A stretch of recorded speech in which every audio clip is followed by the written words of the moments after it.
guys. I just made a post on my community tab about why I think fathers should get default custody of children in cases of divorce or just, any type of custody case when it comes to children out of wedlock even. And maybe I'll address that first. When it comes to children out of wedlock, I think that the promise of actually having to raise the children by themselves would deter men from fornicating with loose women far more than child support obviously has or ever could, because I don't know, it seems like that idea just doesn't frighten men enough to deter the behavior. And you really can't have loose women without loose men, right? And I personally believe men are the leaders, whether they like it or not. They set the example. I think that women became promiscuous, not that there haven't always been promiscuous women, but we know it's a far bigger epidemic than it ever was in the past. It's far more acceptable today because, well, men stopped valuing chastity in the women that they date and marry, and as a result, women conform to men's expectations. That's really what happens in society, whether people want to admit that or not. And as bad as child support is, somehow it just doesn't serve as the deterrent you think it would.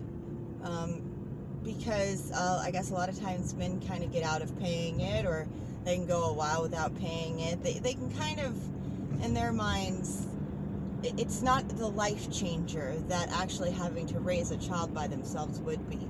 And I think that if they had to count on being saddled with the child instead of the woman being saddled with the child, and they just kind of, run off into the night, it would really make them stop and think. Not to mention the fact that women would no longer be incentivized to get impregnated by just whatever dude comes along with the promise, or at least it's a pretty reasonable expectation. They can expect some sort of cash benefit, even if the state has to come in and make up for what the man doesn't pay. And of course, they don't have to worry about losing the baby that they have, should they allow it to survive, because so many women today just opt for abortion. But just imagine if a girl had to fear that if she were to get pregnant by some guy she wasn't married to, she didn't know very well, not only would the baby be taken from her, but it would have to be raised by this idiot she barely even knows. That would be terrifying. And she would also, like I said, not have the predatory incentive of hoping to get him on the hook for child support for 18 years. Now, when it comes to divorce, women initiate 70% of all divorce in this country. And why wouldn't they? They stand everything to gain. I mean, not in my opinion. In my opinion, it's really stupid, and the older a woman gets, the luckier she is to be and remain married, because the less and less eligible she becomes, the more and more likely it is that if she leaves her husband, she's going to be alone for the rest of her life. But, apparently that's not enough to deter women from initiating these frivolous divorces. They don't stand much to lose. They'll get some sort of payout, some sort of welfare from their ex-husband that they chose to divorce, even though, it wasn't his decision, and they get to have their kids. But if the father was the one who would get default custody, and by that I mean barring any, extreme circumstances, like when it comes to abuse, or honestly, even if the father is the one who initiates the frivolous divorce, I'm not sure that he should reap any benefits from that whatsoever. In that case, if he initiates a frivolous divorce, I think the mother should get custody and he should pay alimony. But if the woman could expect, the way a man expects today, to lose her children, if she decides to divorce her husband, I think that would turn everything around really quickly. Also, I think men are less likely to alienate the mothers of their children than women are to alienate the fathers of their children, because it's really not practical, especially in the case of young children. It's really not practical to rely on some outside source of childcare instead of the mother, who would likely have not been the sole or primary breadwinner in the relationship in the first place. Her job essentially could be to provide childcare for the children while the husband works, and that way things are a lot more stable for the child than they would otherwise be with both parents working, divorced, and now they're handed off to some babysitter or daycare. And that's not even to mention the fact that stepfathers and mom's boyfriend present the greatest risk of all, statistically, to children when it comes to sexual and physical abuse in broken families or in unwed mothers. The stepfather figure, whether it's actually by marriage or not, is most likely to abuse or even kill the child. And I think that men are just more able to provide a stable environment for their children after a divorce takes place, because they were already the primary breadwinners in the relationship most of the time. They aren't financially dependent typically on whatever woman comes into their life after they get divorced, the way mothers tend to be. When you're financially dependent on the new man, it becomes a lot more difficult to extricate yourself from the relationship or even want to face the reality of abuse, because you don't really know how you're gonna survive without this guy. Not to mention the emotional codependence women are prone to. And my situation with my father, getting custody of me, contrasted with my half brother, who went to my mother when she and my stepdad divorced, is a perfect illustration of the difference. I was raised in a stable environment. My dad did not keep me from my mother. I was with her every weekend and for great chunks of the summer and any type of breaks. I got to see my mom regularly. It is a lot harder for a father to keep a child from its mother than it is for a mother to vindictively keep the child from its father. My half-brother, however, has not seen his dad since he was 5 years old, when my mother vindictively decided to call immigration on my stepdad, who is French Canadian, and have him forever deported, and he's actually unable to even re-enter the country. Now, he loved my little brother. Now, he had his problems, don't get me wrong, but he was a good man, and he loved my little brother, and there's no reason that should have happened, and that was an evil thing my mom did, and I'll never forgive her for that. That was wrong.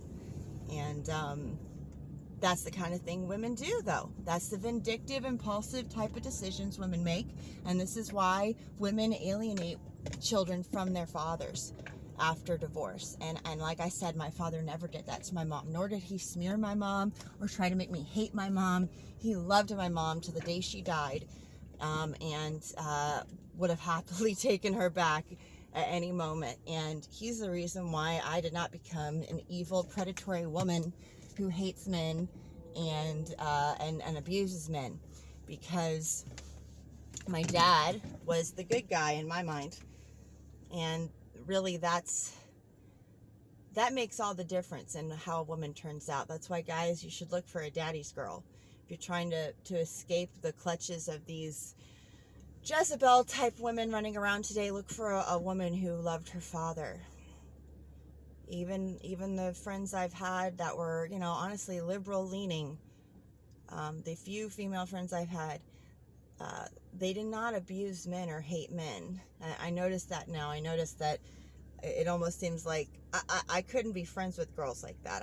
I could only be friends with girls who liked men, who were good to men, who you know, were kind of, I guess you could say, the kind of one of the guys type girl who actually was, was cool and would have guy friends and stuff. And the common thread was they were daddy's girls.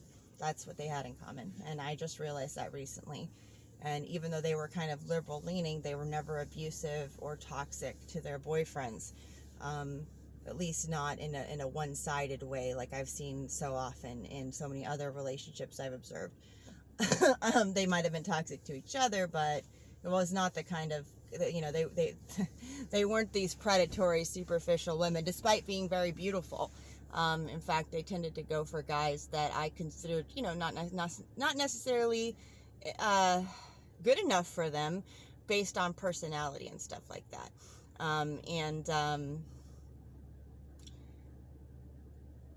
Anyway, I think that that's the power a father can have, and we know how important a father is to a son, but a father's very important to a daughter as well. And I think that it's easier for a father to allow for a mother to play a role in her child's life after divorce, if he has custody, than it is for a woman to allow the father to play a role in her children's life, because she kind of becomes beholden to another man. And there's this weird rivalry and competition that isn't quite the same when it comes to a father remarrying and having a woman in his life, but then also having children who have another mother. I just don't think it's quite the same. I think the dynamic is different, and I think it's more conducive to at least trying to minimize the damage divorce does in children's lives. I also think that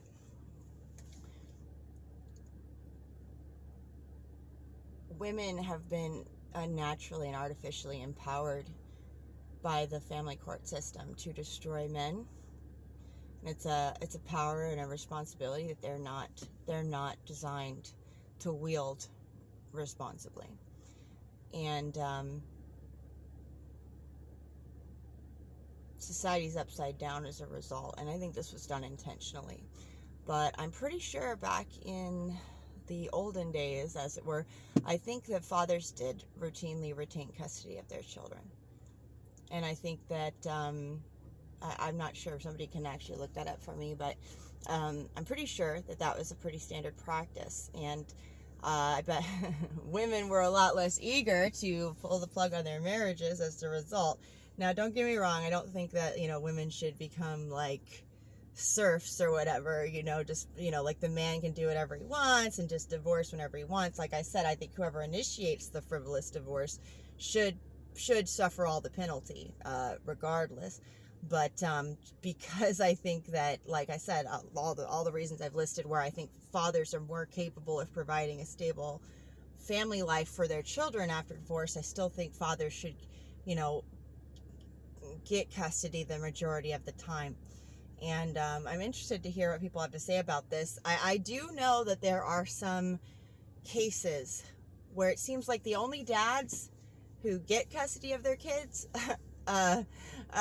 in today's family court system are the real predatory, abusive, pedophile fathers who, are even actively trafficking their children, and their connections and the dirt they have on public officials seems to have something to do with why they get the custody and why they're able to totally alienate the mother to where she never even sees her kids again, even though there's like a proven history of abuse.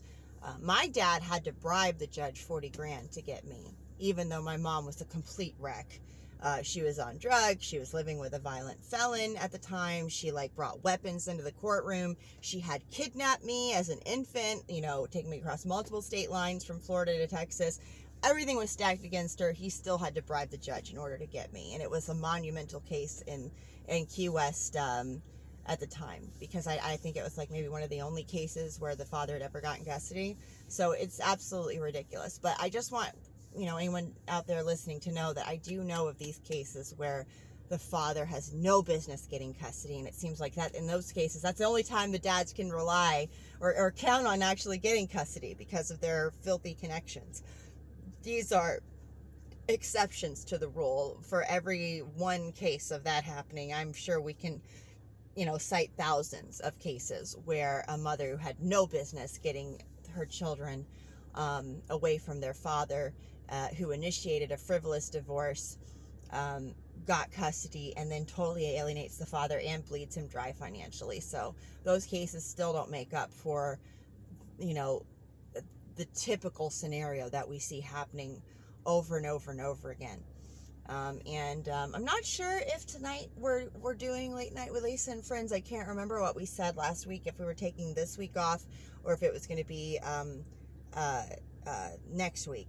But if we are on tonight, I'll probably talk about this with the panel and see what they think. But I'd love to hear what you guys have to say. I'm a mother. I have 4 going on 5 children, so I feel like I'm in a position to talk about this because I should be biased, right? But I know my husband, and I love my husband, and I know that if we were to get divorced for whatever reason, there would be nothing in him that would want to alienate me from his life, right? So, or from the kids' lives. So I would advise people to try to have those type of relationships in the first place, that won't even end in divorce, much less if they do, they don't end in some sort of toxic, hateful, destructive divorce where people are just out to hurt each other. I can't even imagine getting divorced from my husband. He's everything to me, and we're on the same team. But I'm still a mom, and so I should still be trepidatious about this subject. But I really do think that it's best for everybody, and so I would just love to hear feedback from you guys. All right, I got to get out of here and go into the store, but hopefully hear back from you guys soon. Bye.